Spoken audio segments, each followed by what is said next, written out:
My name is Aaron Lass, host of the Chief Squad Show here on the Locked On Podcast Network. Ever since the game Sunday, I haven't been feeling myself, a little under the weather, just not exactly right.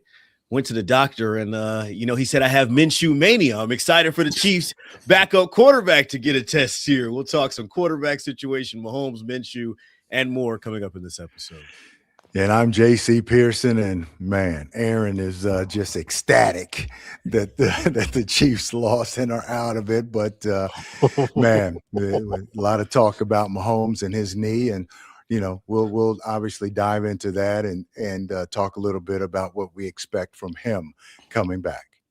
And I'm Darren Smith. Shout out to Aaron Ladd, who tells us we're supposed to have one line, and Aaron comes up with a whole paragraph that he has to talk about. But that being said, we're going to talk about, of course, this preview coming up this weekend with the Chiefs and the Nashville, Tennessee Titans.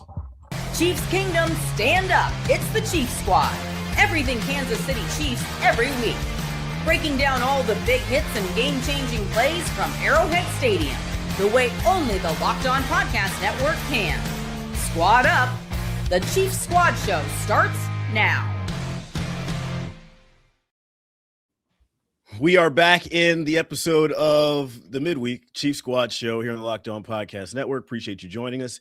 JC Pearson, Darren Smith, our guy Ryan Tracy is slated to join us at some point. Maybe not. Today's episode is brought to you by FanDuel. If you want to be right in the middle of all the action this NFL season, head over to FanDuel.com and place your NFL live bets all season long. We will talk Mahomes' surgery. There was a notification from Adam Schefter as we were going live. We'll read the latest on the recovering Chiefs starting quarterback. And I also want to talk some 87 as well. Is this his last dance and the final opportunity that we see him in a Chiefs uniform? Who's hot and who's not as far as KC coaches and their hot seats? We're going to make our suggestions coming up in this episode. Of course, we're going to preview the matchup with the Tennessee Titans. Appreciate y'all for joining us, our everydayers, and those who make us your first listen here on the Locked On Podcast Network. Remember to like, comment, subscribe, and hit the hype button on YouTube.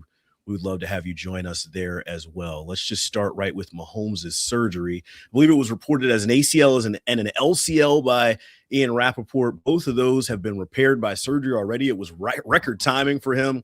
The reports are not surprising that he's pushing to get back, wants to be ready for the start of camp, wants to be ready for the season opener. So we'll talk about a little bit of all those things. JC, kick us off with all things Mahomes, injury and surgery. Where do you see the quarterback's mindset at right now, not even a week out from it being hurt? Yeah, he's going to attack it. He's got a personal trainer. We saw back when they did the franchise series thing, how hard he actually works all week and how much he trains. I think he's going to go at it even harder. I don't think there's any need to rush it, though. You mentioned that he wants to be back by training camp. I don't see any need for that other than, maybe throwing on the side and working by himself. But, I think he'll be ready by the start of the season, knowing him and the way that he is going to attack this rehab. But I really don't think that they're going to rush him at all. Look, man, the way that we know how Patrick is wired, and of course Andy said he's going to attack it using those same words that JC mentioned. I mean, I think we said it on the post-game show Sunday. If it's me, I expect him to be back week one of the NFL season. A lot of people are like, "Man, you're crazy." No, that's just, I know the man. That's just how he is. I mean, literally, when he got injured against Jacksonville, his ankle, he literally moved into the facility for that entire week, getting his ankle worked on the entire week. That playoff run. You talking about the playoff run? Yeah. I think that was 22-23 season. And he got hurt against Jacksonville. I mean, it was cold too, but but we saw him. I think the Friday of the game, coming out. And he looked like he was ready to go. I mean, that's how much work he put into it and how dedicated he was to recovery. Go ahead, JC. Yeah, and I bet that he was the one pushing for the quick surgery, because normally, when you have an ACL, it's like swelling or something. You got to wait for the swelling to go down. Let the inflammation down, and normally they wait a week or two. But I'm sure that he was probably pushing to, hey, let's go, let's get it done, and and they got it done right away. Well, the thing was, he was going to the doctor. He was going to that exact doctor to get a second opinion. So when he looked at it and mentioned it, they were probably like, I mean, it's Patrick Mahomes. Let's just go and get it taken care of now. I mean, he's already down there. No sense, no sense of flying back to Kansas City or flying somewhere else. You're already there. They're going to clear everything for you. Get it done while you can. And I got the article. And he's expected to be back this weekend, too, in Kansas City. Yeah, here's the article from the Associated Press. Rehab has already begun following surgery on the 2 torn ligaments. Mahomes could be back early next season, perhaps even by Kansas City plays week 1, which is estimated to be a couple days after the season opener on September 10th of 2026. Rick Burkholder, the Chiefs head doc, talked to the media here on Wednesday, said every player is different, every sport is different, every position is different. Mahomes is so in tune with what he does. So he does everything a little bit quicker. The ballpark is 9 months, but it could be a month or two more, a month or two less. This is where you kind of got to protect the players from themselves. And JC, I absolutely want to get your opinion on this, being in the Chiefs locker room, being a player. You understand the pressure that it takes to get back, want to be there, want to help the team. I think one of the first quotes from Andy Reid after this whole thing was Mahomes kind of felt like he let guys down. There should be none of that. I think you got to coach and rehab the mindset just as much as you got to rehab the knee and say, Pat, you're no good to us if you rush back for week 1 when we really need you down the stretch. How do you kind of do that push-pull with players who are rehabbing injuries? Players, you have to protect players from themselves because, they all want to get back out there early. They're going to tell you, I feel good. I'm okay. I did it myself. I had surgery on my Achilles, surgery on both Achilles. And, even though I was really hurting and probably shouldn't have come back so soon, I'm like, yeah, I'm good. I'll be all right. And, with a guy like him, as everyone has been saying, and Darren said how competitive he is, he's going to be wanting to push to get back too soon. So they're going to have to really step in and hold him back because he's going to want to get out there and start throwing. And there's no need to do that. See, but here's the flip side of that. you want him to take his time, 9 months or whatever, to heal to get that.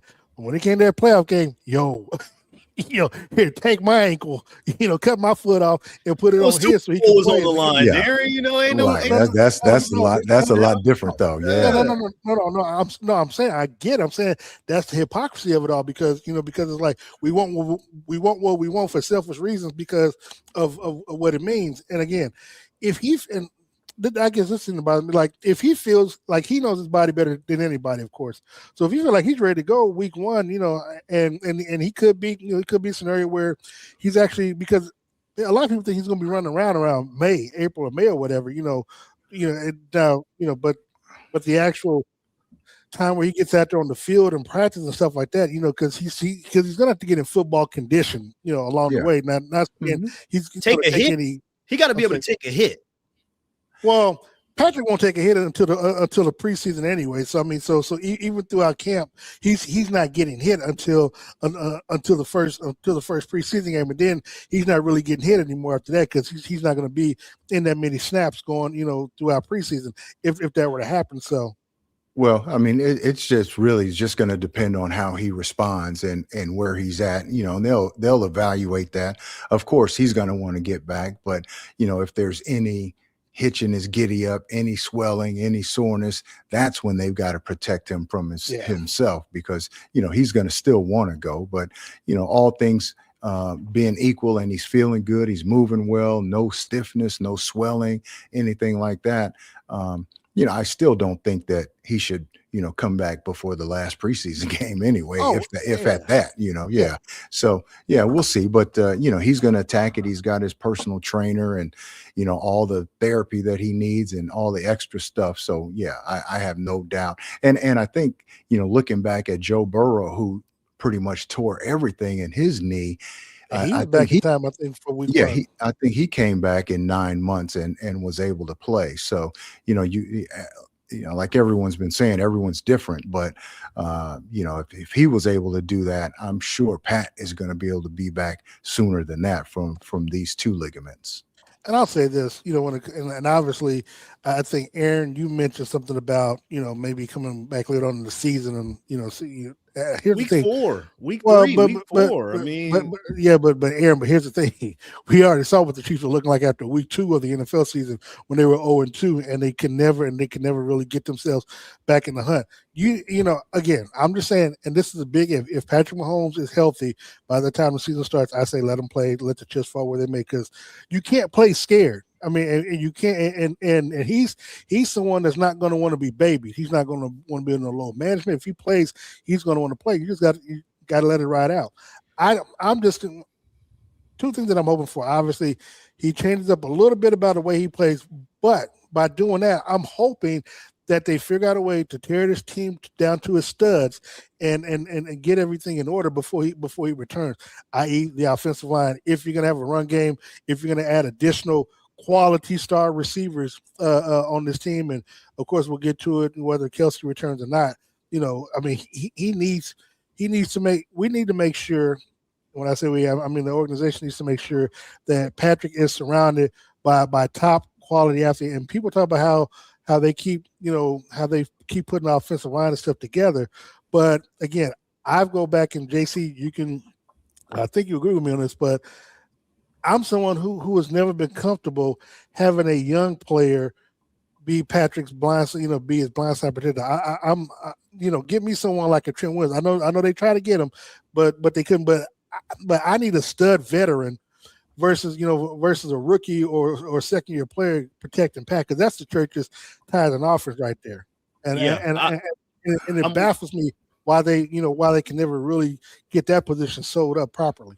I'm with you on that. I want to stay specific to Mahomes. We'll have a lot of time to talk about the rebuild over the offseason. This has got to be the chance that you also sit him down, or maybe he has the own personal reflection to say, I have to change the way I play. I can't continue to take hits on hits on hits. I know Brady came out and their timelines are kind of matching up to where they both tore the ACL in their 9th year. And, Brady went on to win Super Bowls after that and kind of gave some honest feedback and said, hey, you do have to take some onus on yourself. The organization is going to be hamstrung to what they can do as far as the O-line and putting you around elite talent. Everybody can do a better job there. And that includes Patrick Mahomes and saying, I need to be able to get the ball out faster. I have to make quicker decisions. And I can't continue to take so many unnecessary hits.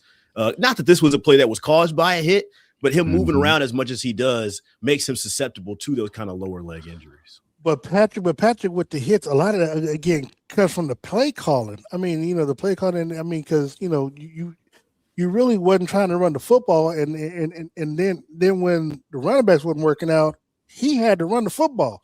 I mean, now, Grant, look, I'm someone. I wouldn't have had a problem if they had gotten resolved, but I still think they would have mismanaged, just like they done with this Dameon Pierce cat that they brought in, and he can't even get off the roster. Along with Elijah, along with Elijah Mitchell. It's like, I mean, you bring these players in and they're not even contributing. You just paying them all this money. I'm still waiting on that call from Brett Veach to hire me and JC so we can get some NFL insurance or something. But but seriously, I mean, you can't, if you're Patrick. The thing that I got on Patrick about the season was his deep ball accuracy. Like I know you work out with your receivers, but for some reason those connections just aren't connecting. And I like the Patrick that we had the year that they traded Tyreek, because it literally forced him to be a quote unquote quarterback where he had to read, he had to go through his progressions and hit the open man. I don't know what's happened, this year and last year, whatever, where it just wasn't working out that way. Yeah. I mean, he's got I think a little bit of all of what you guys said. I think he's got to change the way he plays a little bit. They've got to get some guys around him that can make some plays. You got to have at least a threat of a running game, and they have a threat right now, but it's not a threat if you don't use it, right? If you don't call it. And then they've got to, improve the offensive line too. So there's a lot of work that has to go in to rebuilding that offense, and then possibly a new offensive coordinator calling different plays, a different scheme. So there's a lot that has to go into how he's going to come back and play and how effective he's going to be before next season. We're going to be keeping our eyes on the Chiefs quarterback room. I think he's also going to have impact. Minshew was talking at the podium here on Wednesday and said Mahomes is still active in the group chats, still wants this team to push and win. He's still bought into what the 2025 team looks like, which I think is also very emblematic of his mindset. I don't think it's really clicked for these guys that like, hey, it ain't going to happen this year. Maybe it has, and that they're still trying to get every little juice out of the orange this year. But I think it's been cool to see, and we will continue to talk about Mahomes. Let's take our first break here on the Chief Squad Show on the Locked On Podcast Network. When we come back, is this the last dance for Travis Kelce? We'll toss that up to our guys.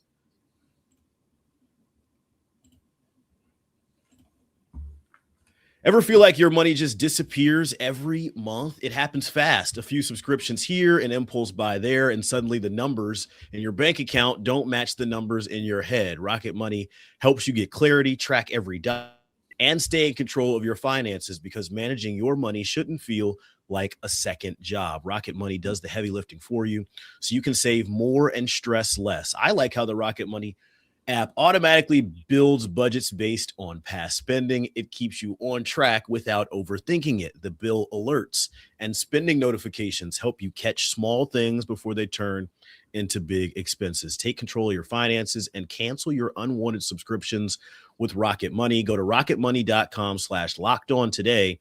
That's rocketmoney.com/lockedon, rocketmoney.com/lockedon.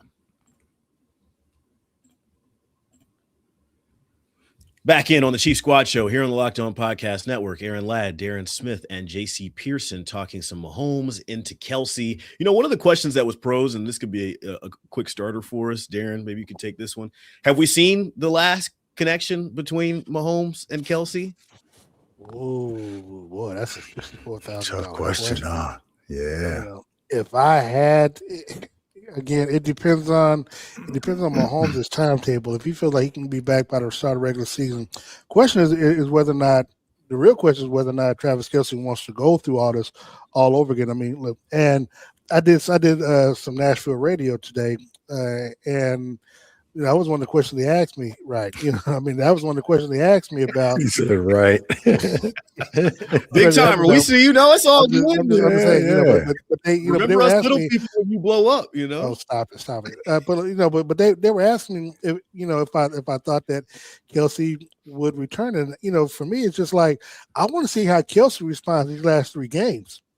I want to see the type of competitor he is, and to see whether or not he gives it his all these last three games when there's essentially nothing left to play for. Gardner Minshew out there, what I'm saying? So, is Kelce going to go through the motions, or is he going to put the full Hall of Fame effort into it? So to me, I want to see how he performs these last three games before really circling around and giving that answer. But if I had to choose today, I thought initially if they could get to the playoffs, he would still come back if they can make a run. If I had to choose today, I would say no. I would say that that was the last connection that we've seen between those two. Well, I wouldn't expect anything less from him these last three games. And in fact, I think he's going to give it his all and then some, just because, I think he's going to feel like he's got to take more of a leadership role and more on his shoulders now that Pat's not there. And so, I think he's going to give it his all. The question is, how much does he have to give left? And Minshew, can he get him the ball? Stuff like that. Yeah. And in return, in regards of coming back next season, I can see both ways. I think he might come back just because, the way this season ended, and he and Pat can go out together. Same thing you said last season. No. I don't mean him and Pat can go out together. Yeah, he can go out together, but he can finish a season with Pat. But on the other side, though, why? What does he have left to prove? What does he have left to prove? He's first ballot Hall of Famer, one of the greatest tight ends ever. He's got a great broadcasting, movie, acting career waiting for him. What's left? what's left to prove other than just his competitiveness? And that's the last thing that goes with older players, because you always feel like, hey, I can come back, I can get it done. The body doesn't always agree. But, if he goes, I don't think, anybody can say anything. He's given it his all, and it's got nothing left to prove. But JC, look, I'll say this though, because you bring up a lot of points that we ain't talking about. Of course, he's going to be getting married in the offseason, I believe. It's like when you walk away, you have to make sure that you feel like you gave it all, because once you walk away, outside of quarterbacks, there really is no coming back. And so, and like you said, he might be so much of a competitor that this is not how he wants to see himself, leaving the game. You know what I'm saying? I mean, no Mahomes eliminated from the playoffs in week 15 and looking like you're on your last leg. That's not how he's wired. And I'm with you. So I can see it both ways. I see the competitor in Kelce all the time, and so, I just, but sometimes, and this kind of goes to Andy Reid, if you feel like you kind of rebuilding, you feel like you kind of got to rebuild this team all over again going to the season. Do you really want to go through that slog? Just do it now. Right. Yeah. Right. Yeah. Because it's a grind, man. And not just during the season. It's a grind getting yourself in shape to get to the season, training camp, all those things, man. It is a grind. And do you want to put your body through that again? So I can see either way. But the numbers. But to say numbers behind Kelce real quick, because he's 36 now, will be 37 next year. He's made $111 million on the field. Look at this year. He was $19 million cap hit, but no, he's going to be an unrestricted free agent. So if he does come back to KC, there is some math that needs to be done there. As far as this season, he's got 67 catches, 797 yards, and 5 scores in 14 games. We'll see what that looks like with Minshew in the remaining 3 games. They did put out the preview episode for New Heights, and I gave that a listen before we started here. And to me, I'm going to let y'all here, audience, go and check it out if y'all haven't heard it yet. He sounded like a guy that's really soaking in these last 3. I hear y'all argument about, this is not the way you want to go out. I saw how they looked when they lost last year to Philly and all the fuel and the offseason fire that was talked about him coming back this year. I don't know if you can flip that same switch again. For Kelce, they're committed to tight ends behind him, entering 37. I don't think the skills are there anymore either. I don't know if necessarily he is even an above average tight end to where I don't want to say above average. So what you're saying is the heart and mind are there, but the body is the body is so. The last 2 years we've seen the drop off, and he even missed a game last year trying to get the record and didn't. Remember, it was the injury controversy. I don't know. I think if he wants to come back, obviously the door is open. I don't think it's the right move for where this team is headed. I think if they really want to enter into the next phase of the dynasty, they need to start making some of these tough decisions. And Travis Kelce retiring is a tough decision, but I think it's the right decision for KC right now. I don't think they want to. And I think they're being forced to because of Patrick's injury. Because again, if Patrick wasn't injured and they somehow made some plays and can make a run, I mean, what's to stop them from trying to bring them all back?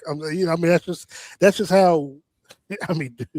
You've been a lot of like I have, man, and you've been sort of. I mean, that's how they wired right now, man. I mean, and unfortunately, it took something literally this catastrophic, saying for them to kind of feel like they have to do a reset. Look, Jace, you talk about the long slog. We covered this team. I've been covering this team since forever, and we talked about them. So it was like it's the first time like I don't have anything to do in January. After the last game, you'll be at the casinos. We know. You'll be at the sports book. But I'm saying I was doing it anyway. But I'm saying there's no playoff games to cover. There's no Super Bowl cover for the team. So it's like literally, I'll be able to sit by like everybody else, and it is. Well, again.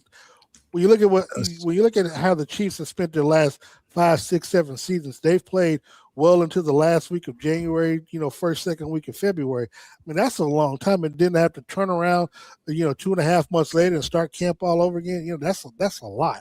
It's very taxing. So check this out though, Aaron. You gave his stats, his catches and his yards, everything. Where does that stack up in reference to the rest of the receivers on the team in yards and catches? Right. Well, yeah, it does So, leave a big void. It does leave a big void if he goes. No, but I'm saying, where is he at right now? He's the team leader. He has 797 receiving yards. The closest is Rashee Rice with 571. Remember, he missed the 4 games or 6 games. 6, whatever. But whatever I'm saying is what I'm saying is that you're saying the skills have diminished. These are his stats. He's still the leading receiver on this team by far, right? And flip the script and say Noah Gray had 700 something yards. We'd say, oh, Noah Gray's had a great season, so it's all relative. It's just, you're comparing him to prime Travis Kelce, but is a less than prime Travis Kelce still able to get it done? I say yes, because, look at his numbers in reference to all the other receivers on the team. They're better than them. Here's my retort back to that. You're 6-8. And the offense looks like a shell of what it looked like when you were winning Super Bowls. The rest of the league has caught up. A lot of those are empty calories. And sometimes it's not a misstep, it's a misdirection. Sometimes, to kind of fall and miss the playoffs, that's the catastrophe. That's what we said earlier. Sometimes it's what you really need to adapt. I don't think the Chiefs can win a Super Bowl as currently constructed. I've been saying that on this for weeks and weeks and weeks. That includes with Travis Kelce being your leading receiver. I think if he steps away and he removes himself from the pie, it forces the coaching to then evolve, which is something y'all have been asking for forever. How can we spread the ball? How can it really be a everybody's got to eat offense? Maybe I'll push back, and you're right. Travis Kelce could still do it. He could roll out there at 48 and still be one of the top 3 receivers on the team. I didn't say that, yeah. But they're not going to win a Super Bowl that way. For them to get back to the mountaintop, they're going to need to evolve past Travis Kelce being the leading receiver. Oh, no question about it. And so my thought was, if those guys, if they get better guys outside, better guys that are producing, then that takes that burden off of him. And now you've got a guy that can work the middle of the field now, but I agree on both sides. But I think that. What do you think happens? What do you think happens? I don't think you gave a prediction. I don't. Yeah. If I'm him, I'm walking away, because he's got nothing left to prove, and he's got a lot in front of him. And I think, to Darren's point, I don't think he'll be, once he leaves, he won't be itching to come back, because he's going to be so busy with other stuff. He's got his podcast. He's going to be doing acting stuff. So he's still going to have a spotlight and a limelight. And that's one of the things that guys miss. They say it's the competition, they say it's this and that, but a lot of it is the spotlight, and he's going to have a lot of that still. I think it's going to be a clean sweep for us. I think I really was surprised that he came back this year, to be honest with you. And there was that weird period where they kind of gave him I knew he was coming back. I already knew that. The 48 hours to think it over. That he played so poorly in that Super Bowl too. I understand why he wanted to come back, but see Kelce come back, I can't just put on. Is he doing St. Joe again, or is he coming back under a friendly sweethearts veteran laden type deal where it's like, hey, come here on game day, maybe go through a couple walks through before load management? Is he really getting the farewell tour every time? Like, what does that look like if he actually does? I know everybody here is out and thinks he does walk away, but to get him through the finish line to a Super Bowl, what we're assuming next year, that's going to take some TLC. Yeah, and I don't think that's him, because he's talked about that. And, every year at training camp, we see he's one of the most vocal guys out there, getting in scrums with people, punched a guy 2 years ago, whatever. And, so he's one of the most intense guys. He's not going to be a guy that can just sit on the side and, and he said he didn't want to do that whole farewell tour type thing. I don't think that's him. And, if he's there, he's going to try to be giving it his all. But why? Why put yourself through all of that again when you don't know where, how good this team is going to be? Any final words, Darren Smith? Nah, I mean, I knew after the Super Bowl loss to Philly, he was coming back. We talked about that in the locker room post game. That's not the way he wanted to exit the game. And like I said, I see both sides of it. I can see him coming back, and I can also see him walking away. We will keep our eyes on 87 as this very interesting offseason for Kansas City unfolds. We're taking another break here on the Locked On Chiefs Squad Show. When we come back, we'll turn up the temperature on some hot seats for some Kansas City coaches. Stick with us. We'll see you after the break.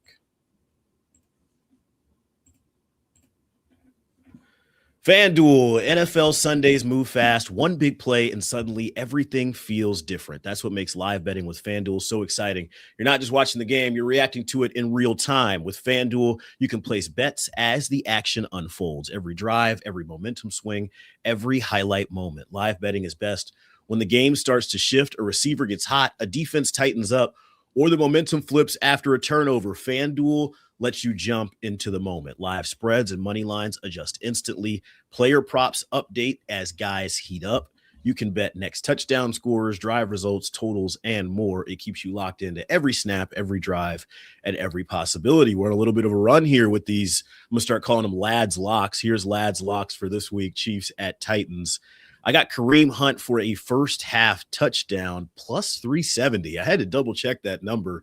Kareem Hunt has a road score in 4 of his last 5 games away from Arrowhead. I think he gets it in the first half. I think Gardner Minshew needs to be settled down a little bit, and that'll come through the run game. Kareem Hunt, first half touchdown plus 370. So if you want to be right in the middle of the action this season, visit FanDuel.com and place your NFL live bets all season long. FanDuel, the game moves fast, so can you.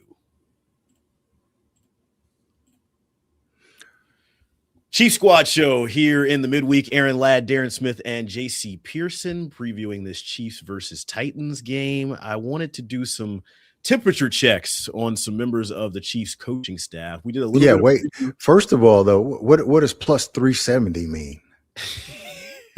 what does that mean? If you bet $10, you win 37. So if we bet $10, you win 37. If you bet $100, well, you essentially win what? 370. Yeah, $100 you win 370. Just that's not bad. And JC, if you tailed me last week, I gave you a plus 450. Chiefs score first and lose the game. We'd be up right now. We'd be up. Okay, well, I'm gonna start going with the what you call them, the lad what? Lads hold on. Hey, JC, I done told you now. If you're gonna do it, you better use my code. use my FanDuel code now. Okay. We will. Too bad, though. Those who didn't skip through the ad breaks, we were giving some winners some free money in there. Plus 370 for Kareem Hunt first half touchdown. Chiefs coaches hot seat.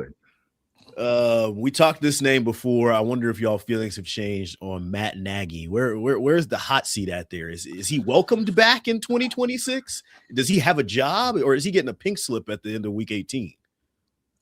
I mean, if you listen to somebody like Diana Rossini, he's supposed to be in the mix for a head coaching gig, perhaps with Nashville or some other team. Look, man, I'm trying to figure out how he would get a head coaching job based off of what we've seen this season with the offense. So, but I could also see a scenario where Andy Reid brings him back because, again, Andy Reid is the one that falls on the sword. Look, everybody says that he's the play caller. So if I go with that logic, why would I fire Matt Nagy? He ain't the one calling the plays. Yeah, well, with the way this season is played out, typically somebody's got to fall on the sword, right? And Andy's not going anywhere. And I think the way they'll play it out is hopefully Nagy gets a job somewhere. They encourage you. They encourage you. Yeah. Whether it's they're like, we can write you a recommendation. We'll be happy to do so. Whether it's another OC position, whatever, a lateral move. But I think that's the way they'll play it out. Instead of saying, hey, we're firing him, I think they're going to hope that he gets a job somewhere else and try to encourage that. And then that way they don't look like, there's some changes being made, but it didn't look like they fired their boy. So, I think Dave Toub too, maybe Dave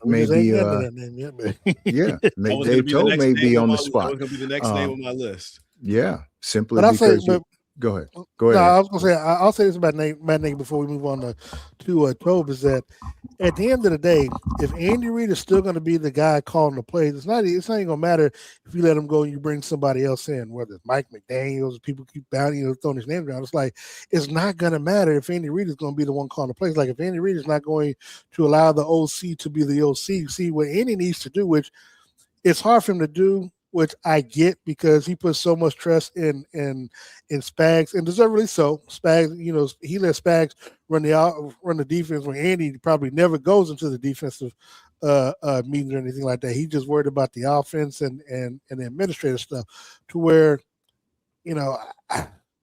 I really wish Andy Reid would be the head coach and just let the OC do the OC and Spags do the defense, and Andy just be concerned about the whole, especially because a lot of stuff because we talk about accountability, with this team, there is really no one, and it's hard to say Andy is holding his players accountable, because over the last few years, we've seen too many drop passes, too many penalties, and it's like you either allowing it or you coaching it. And sooner or later, the rent is due. But Andy's not going anywhere. So I get that. Yeah. So we're just talking about who may the blame fall on or whatever. And again, from the field side to the business side, they need to sell those tickets and make sure they're still filling that stadium up, and people are excited and buying the gear, the merchandise.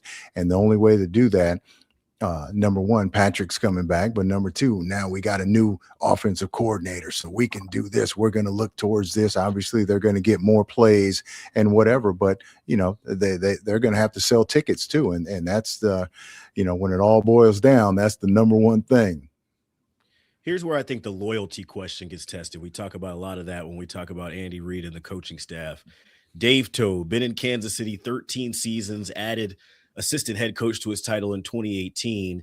I don't think there's anything positive you can really say about what special teams brought to the table this year. If anything, it was a net negative, and multiple times when you really needed to play field position or avoid a penalty, they seemed to do the worst of both of those.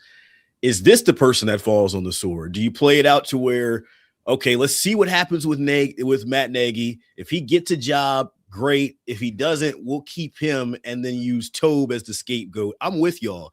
And I have maybe y'all got to coach me off the ledge. I have like a Game of Thrones type feel with this, with like the house and the family, and they try and play favorites, and you got to appease the crowd a little bit. That's kind of how I see this playing out, right? Dave Toub is the scapegoat. That's the one that nobody can really defend. Whereas with Matt Nagy, you can say, hey, guys got hurt. Rashee Rice was suspended, year off, the running game. We'll fix it. We'll make some adjustments. Maybe we'll change a running back coach or a wide receiver coach, but Nagy's going to stay the coordinator that we throw y'all the piece of meat for the Savages, and everybody want to get somebody and see blood. We'll throw you Dave Toub. That's kind of where I see what it's like. I disagree. I would be honest. Toub can stay.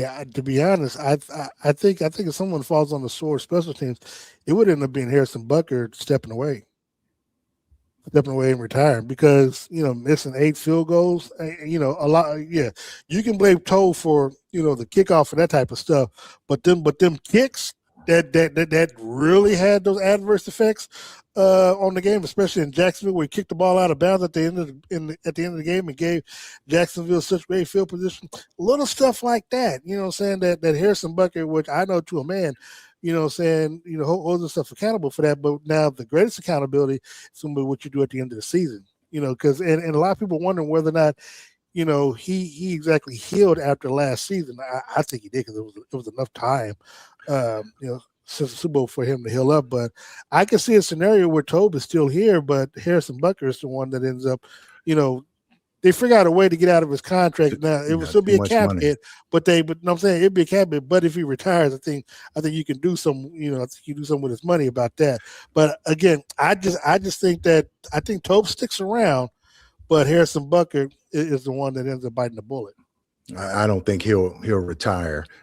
Still young, and I don't think we talked about how guys. Young now.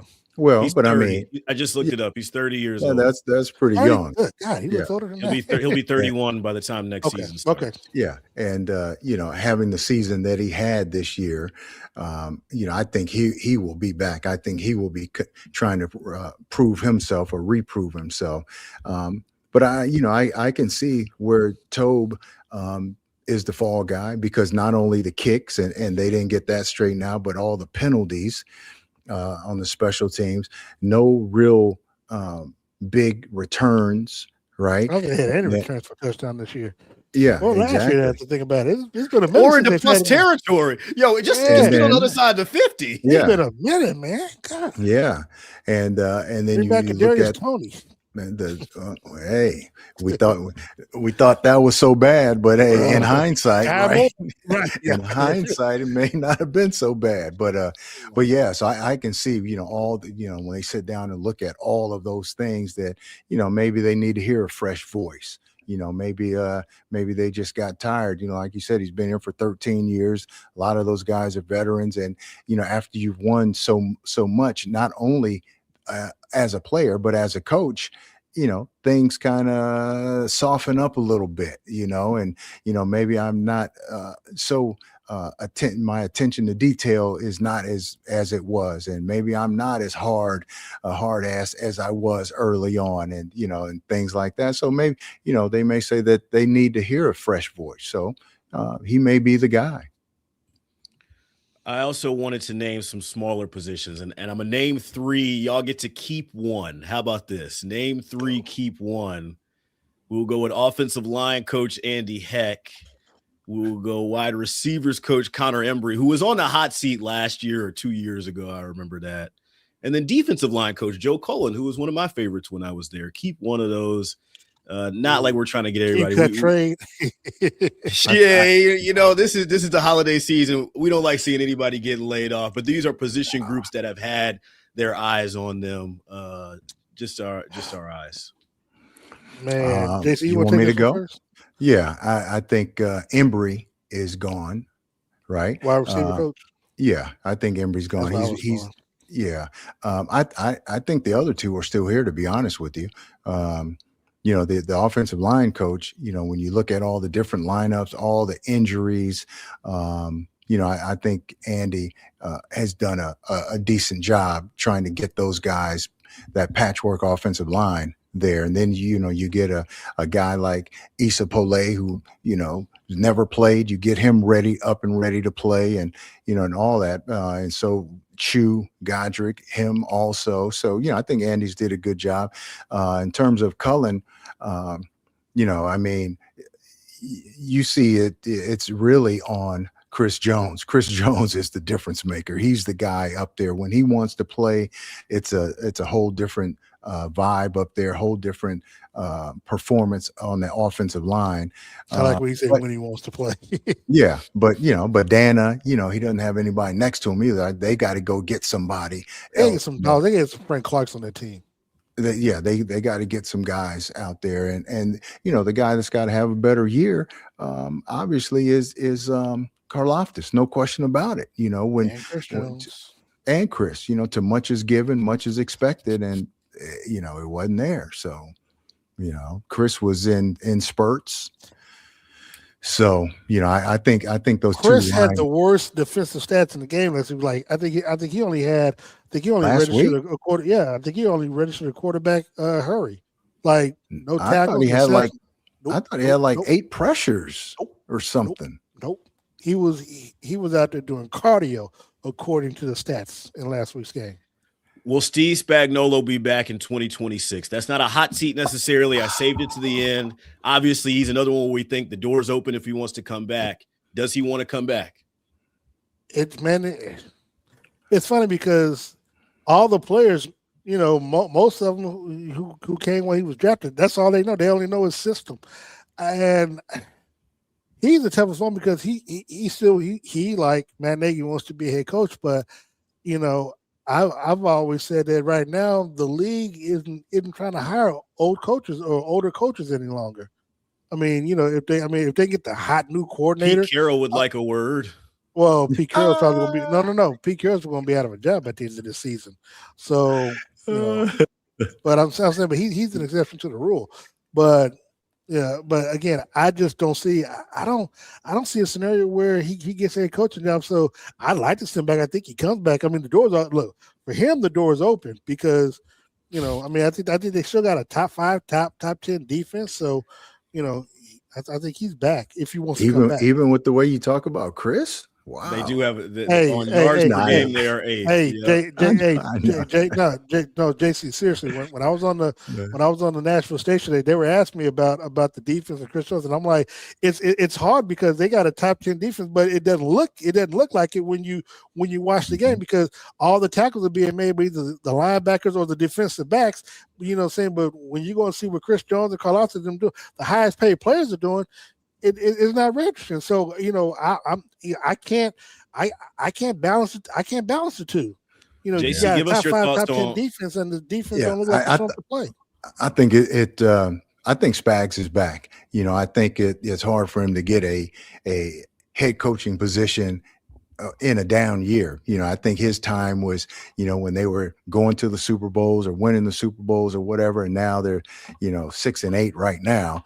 I think it's hard for somebody to say, oh yeah, we're going to go hire Spags now as our head coach. Although I like Spags, I'm a Spags fan, but I think he can be a little, have his blinders on in terms of calling the defense, and when things get tough, he just wants to go man coverage and put those guys out there and try to get to the quarterback. And when it works, it's great, and when it doesn't work, he's going to bring another guy and another guy and another guy and leave the rest of the guys hanging. And, it's worked for him. But, I think there needs to be a little more diversity in both offense and defense, because you hear some of these guys talk about this team after the games and their post game coverages. And, a lot of times you hear, we knew exactly what they were going to do. We knew that we knew what to expect. We knew who was coming. When they line up in this, they do this. And when they do that, they do this. And when that starts to happen, then, you've got to start to change a little bit and not be so, hey, we're going to do what we do. That only lasts so long. I'm right in the middle of both of y'all on this one. I think they do need to rebuild. And I said this about Kelce and felt more sure about it. But I think as part of this Dynasty 2.0, Spags has to be a cog of that, just how well the defense has played this year. We'll continue talking about that as the offseason unfolds. Our last break here on the midweek episode of the Chiefs Squad Show. When we come back, we look at the Tennessee Titans. Stick with us.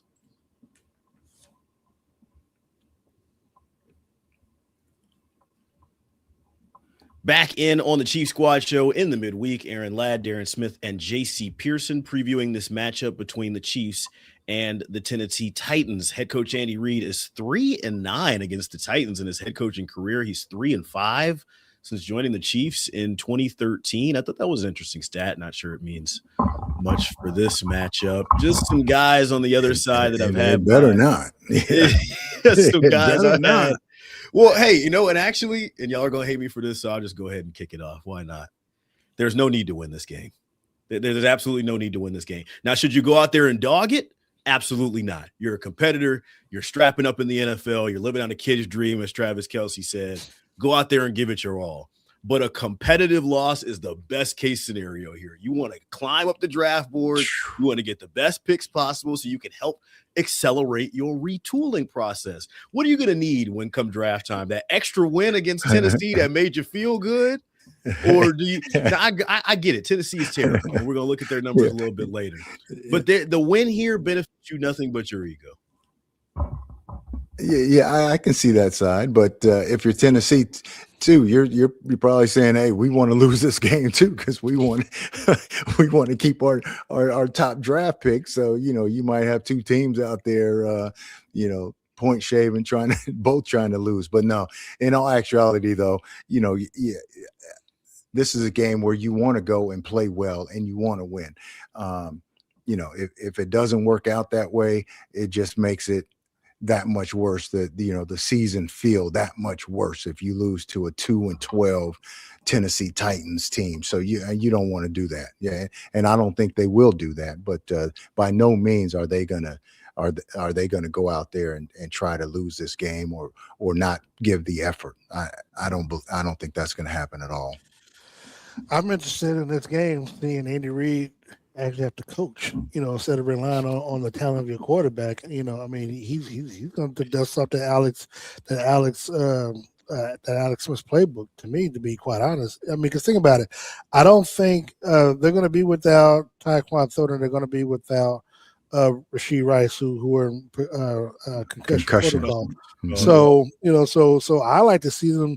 Look, if there's any game where they should be running the football, you got every opportunity to run, try to run the football in this game. And because here's the thing, Jeffrey Simmons on that defensive line for the Titans, he gonna get to Gardner Minshew. So so the best way to protect him is by running the football and trying to keep him from throwing the football at all costs, as little as possible. Because if Gardner Minshew's throwing the ball 25, 30 times in that game on Sunday, he's good for every bit of 3 interceptions. I got some numbers on Gardner Minshew. He'll make his first start of the season on Sunday. He has 12,000 passing yards and 68 touchdowns since 2019. That was actually surprising to me with those acclamation of yards. I kind of am with JC and with you on this, Darren. I just want to see what it looks like. We haven't seen the Chiefs in this situation in recent memory. You mentioned Alex Smith. Like it needs to be rethought. Whether you're all trying to win these games or not, what is your best attempt? What is your best foot forward? What does a game plan look like without 15 back there? I mean, 15 and no like we've been begging them to run the ball. This is the spot to run the ball in, and it's against an opponent to run the ball on as well. Tennessee, 31st in yards per game. 31st in yards per play. That was offensively, they're 27th in yards per game allowed, 27th in yards per play, 28th in points per game, 20th in rushing. So this is a bottom tier defense. This is a team that, I mean, I don't want to say any professional athletes have quit, but you just go up 2 scores, you feel like you should be able to put this game away. Yeah, you don't know how much effort they're going to give, right? Because they know that they haven't been playing for anything for a long time, and all of it now is, is just making sure you stay healthy for next year. That's their number one goal right now, is to stay healthy. Let me say this, because I know you as a former player would agree to this. Both teams are going to try to win the game. Now, whether the coaches or the organization try to quote unquote, lose a game or throw the game, whatever. I mean, that's because trust me, when Tennessee played Cleveland a couple of weeks ago, both teams were trying. I mean, they put up 60 points. Both teams were trying to win that game, and so look, granted, Mahomes ain't gonna be on the field, but if you're Ken Ward, you still want that feather in your cap that you knocked off the Chiefs. Guys are still playing and going to be competitive. Some guys are playing for contracts. Some guys are playing, still have incentives that they're trying to reach. And, everybody's got their reason of why they're playing. About the incentive, yeah. Yeah. And I mean, guys are still going to go out there and play hard.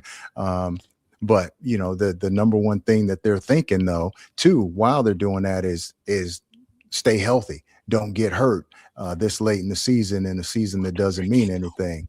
Yeah, so that you can get that money and that payday. So, they're going to play hard, but are they going to do the extra? To give you that extra, and that's where at this point, I don't expect, especially if one side gets up on the other side by a lot. And I'm hoping that side is Kansas City, obviously. Let's look at the Titans depth chart as we preview this matchup. Number 1 overall pick in this most recent NFL draft is at quarterback, Cam Ward. Tony Pollard, the starting running back. He's been frisky so far this year.